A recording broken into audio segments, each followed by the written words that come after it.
बहुत स्वागत है आप सभी का आज के इस वीडियो में। दोस्तों, मूलांक और भाग्यांक ये अंक शास्त्र के बहुत ही महत्वपूर्ण ऐसे दो अंक होते हैं। ऐसे माना जाता है कि जीवन के पहले पड़ाव तक यानी कि 33 की उम्र तक आप मान के चलिए कि मूलांक और भाग्यांक ये दोनों भी हमारे जीवन को कंट्रोल कर रहे होते हैं। पर आफ्टर 33 की उम्र के बाद भाग्यांक ही हमारे जीवन का कंट्रोल पूरी तरीके से संभालता है। भाग्यांक ही फिर हमारे जीवन को कंट्रोल करता है। अभी जिनका मूलांक 4 होता है यानी कि जिनका जन्म किसी भी महीने के 4, 13, 22 या 31 तारीख को हुआ हो, उनका मूलांक 4 होता है। और अंक 4 को वैसे ही थोड़ा टफ नंबर माना जाता है। तो जिनका मूलांक 4 है, ऐसे लोगों को संघर्ष जीवन में करना पड़ता है। ये लोग खुद आपसे ये कहते हुए मिलेंगे कि हमारी कोई भी चीज तो पहले प्रयास में बनती नहीं है। अभी जब इनका भाग्यांक भी किसी का 4 हो जाए यानी कि मूलांक भी 4 हो, भाग्यांक भी 4 हो, तो ये संघर्ष को और ज्यादा बढ़ा देता है।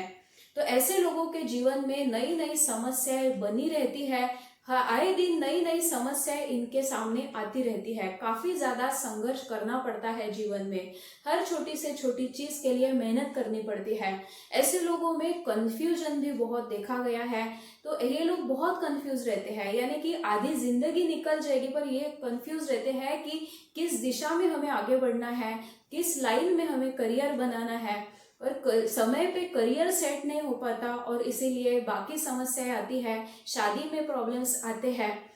इन लोगों के साथ मिसअंडरस्टैंडिंग्स भी बहुत देखी जाती है। ये कहना कुछ चाहते हैं, लोग कुछ और समझ लेते हैं, जिसके कारण लव रिलेशनशिप्स में, मैरिड लाइफ में, दोस्त यारों के साथ भी इनको काफी समस्याओं का सामना करना पड़ता है। इनके घर परिवार वाले तक इनको सही से समझ नहीं पाते। जो समझने वाले लोग हैं इनको जीवन में बहुत कम मिलते हैं। इनके दोस्त यार भी, फ्रेंड सर्कल भी बहुत ही लिमिटेड रहता है। जब ऐसा टफ कॉम्बिनेशन हो तो इसके लिए सबसे अच्छी रेमेडी अंक शास्त्र में नेम करेक्शन बताई जाती है। क्योंकि नेम नंबर ही ऐसा है दोस्तों जो हमारे हाथ में है। अभी किसी की डेट ऑफ बर्थ हमारे हाथ में नहीं है, किसी का मूलांक भाग्यांक हमारे हाथ में नहीं है, हमारे हाथ में है नेम नंबर। तो एटलीस्ट जो हमारे हाथ में है उसको तो हम एक अच्छे नेम पे यदि लेके आ सकते हैं तो जीवन में जो संघर्ष है वो थोड़ा कम हो सकता है। तो डेफिनेटली ये कॉम्बिनेशन यदि आपका है तो जरूर आपने किसी अच्छे न्यूमरोलॉजिस्ट से अपना नेम करेक्शन करवाना चाहिए। नेम करेक्शन ये बहुत अच्छी रेमेडी होती है इस कॉम्बिनेशन के साथ। इसके अलावा यदि ये कॉम्बिनेशन आपको करियर में बहुत प्रॉब्लम्स दे रहा है, फिनेंशियल इश्यूज बहुत ज्यादा है, तो आप 7 मुखी रुद्राक्ष और 6 मुखी रुद्राक्ष को एकत्रित पहन सकते हैं। यदि ये कॉम्बिनेशन किसी को हेल्थ प्रॉब्लम्स दे रहा है, स्पेसिफिकली पेट से रिलेटेड समस्याएं और सिर दर्द की समस्याएं इस कॉम्बिनेशन के लोगों के साथ ज्यादातर बार देखी गई है। तो यदि ये आपको हेल्थ इश्यूज बहुत ज्यादा दे रहा है तो धन्वंतरी मंत्र होता है जिसको हर रोज 108 बार आपको जाप करना रहता है इसके साथ साथ एक लैपिस लजूली नाम का क्रिस्टल आता है। वो ½ kg, आधा किलोग्राम लैपिस लजूली नाम का क्रिस्टल आप जहाँ पे सोते हैं वहां पे आपको रखना है।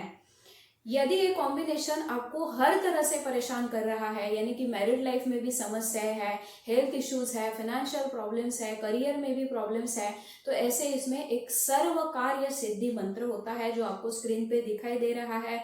इसको भी प्रतिदिन 108 बार इसका भी जाप आपको करना रहता है। कोई भी मंत्र का रिजल्ट हमें तभी मिलेगा दोस्तों जब उसमें कंसिस्टेंसी हो।